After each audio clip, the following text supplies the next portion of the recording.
कहानी की शुरुआत होते ही हम देखते हैं दोनों भाई आसमान में मजे कर रहे होते हैं। फिर उसका बड़ा भाई पूछता मैं मरा कैसे था, तो छोटा भाई बोलता तुम्हें गोली लगी थी और हमें स्पाइडर को बचाने जाना था। फिर हम देखते हैं उन दोनों की बहन नदी किनारे बैठकर स्पाइडर से बात कर रही होती है। दूसरी तरफ उनकी माँ अपने बड़े बेटे की मौत का गम मना रही होती है और जैक सली समुद्र से हथियार को इकट्ठा कर रहे होते हैं। फिर वो सारे हथियार लेकर कबीला पहुंचता है और अपने परिवार के साथ सारे हथियार उतारने लगता है। तभी जैक सली से उन कबीलों वाले के मुखिया से थोड़ी बहस हो जाती है और वहाँ के मुखिया उनसे थोड़ा नाराज हो जाते हैं। और इधर हम देखते हैं वो जनरल अभी भी जैक सली की तलाश में है, क्योंकि स्पाइडर उस जनरल का ही बेटा है। रात में जैक सली की पत्नी इन सब चीजों से चिंतित होकर जैक सली से बहस करने लगती है। सुबह में सारे बच्चे डॉल्फिन के सहारे समुद्र के अंदर तैर रहे होते हैं और मस्ती कर रहे होते हैं। रात में स्पाइडर की सांस फूलने लगती है, क्योंकि मास्क का ऑक्सीजन खत्म हो जाता है और सभी लोग घबरा जाते हैं और मास्क को ढूंढने लगते हैं। दूसरा मास्क लगाने पर स्पाइडर नॉर्मल होता है और अच्छे से सांस ले पाता है। सुबह में जहाज आते हैं जो जरूरत की चीजों को लाते हैं। फिर सुबह में जैक सली और उसकी पत्नी फैसला लेते हैं कि स्पाइडर को कैंप भेज दिया जाए ताकि वो बिना मास्क के आसानी से सांस ले सके। इस वजह से उसके सारे बच्चे इसका विरोध करते हैं और मना करते हैं कि स्पाइडर यहीं रहे। फिर जैक सली बोलता है हम भी उसके साथ चलेंगे, तो वे सारे बच्चे राजी हो जाते हैं और उसके साथ जाने के लिए चले जाते हैं। दूसरी तरफ जनरल उनकी लोकेशन का पता कर लेते हैं और उनको मारने के लिए निकल जाते हैं।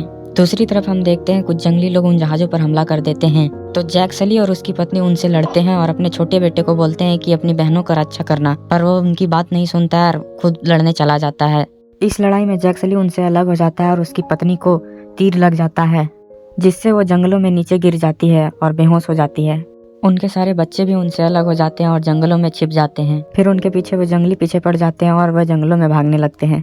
उनमें से एक को वो गोली से मार देता है, जिसे देखकर उनकी मुखिया उनको पकड़ने के लिए और लोगों को भेज देते हैं, पर वो छिपकर नदी से होते हुए बच जाते हैं। फिर जैक सली उनको ढूंढते हुए वहाँ पे आता है, पर वहाँ कोई नहीं मिलता है। इधर उनके बच्चे नदी किनारे सेफली बैठे हुए होते हैं, पर वो स्पाइडर का मास्क भूल जाते हैं, इसलिए वो दोबारा से उसी जगह जाकर मास्क लाने का प्लान बनाते हैं। इधर जैक सली को जनरल और उसके साथी पकड़ लेते हैं। फिर जनरल अपने बेटे के बारे में पूछता है, तो जैक सली बोलता है कि उसको मैं ही ढूंढूंगा। फिर वो दोनों उनको ढूंढने के लिए चले जाते हैं। इधर उसकी पत्नी उठकर कैंप जाने लगती है ताकि वो मदद के लिए किसी और को भेज सके। जैक सली और जनरल बच्चों को ढूंढने के लिए निकल जाते हैं। इधर स्पाइडर की मास्क का ऑक्सीजन खत्म हो जाता है, जिससे उसकी सांस फूलने लगती है। फिर उसकी छोटी बहन अपनी चोटी से कोई जादू करती है और स्पाइडर को जिंदा करती है, जिससे वो बिना मास्क के ही सांस लेने लगता है और बहुत खुश होता है।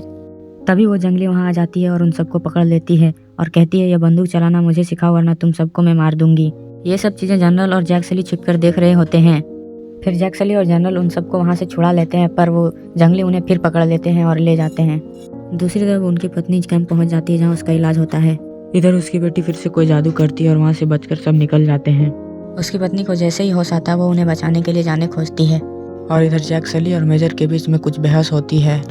फिर जब वो सुबह उठते हैं तो देखते हैं वो उनके लोग उन्हें बचाने आ जाते हैं, पर मेजर वहाँ से भाग जाता है। फिर वे सभी कैंप पहुँच जाते हैं और सबसे मिलते हैं। इधर जनरल भी अपना कैंप पहुँच जाता है। इधर जैक सली स्पाइडर का टेस्ट करवाता है और देखता है कि उसके पूरे शरीर में जाली नुमा कुछ चीज़ है जिससे वो सांस लेता है।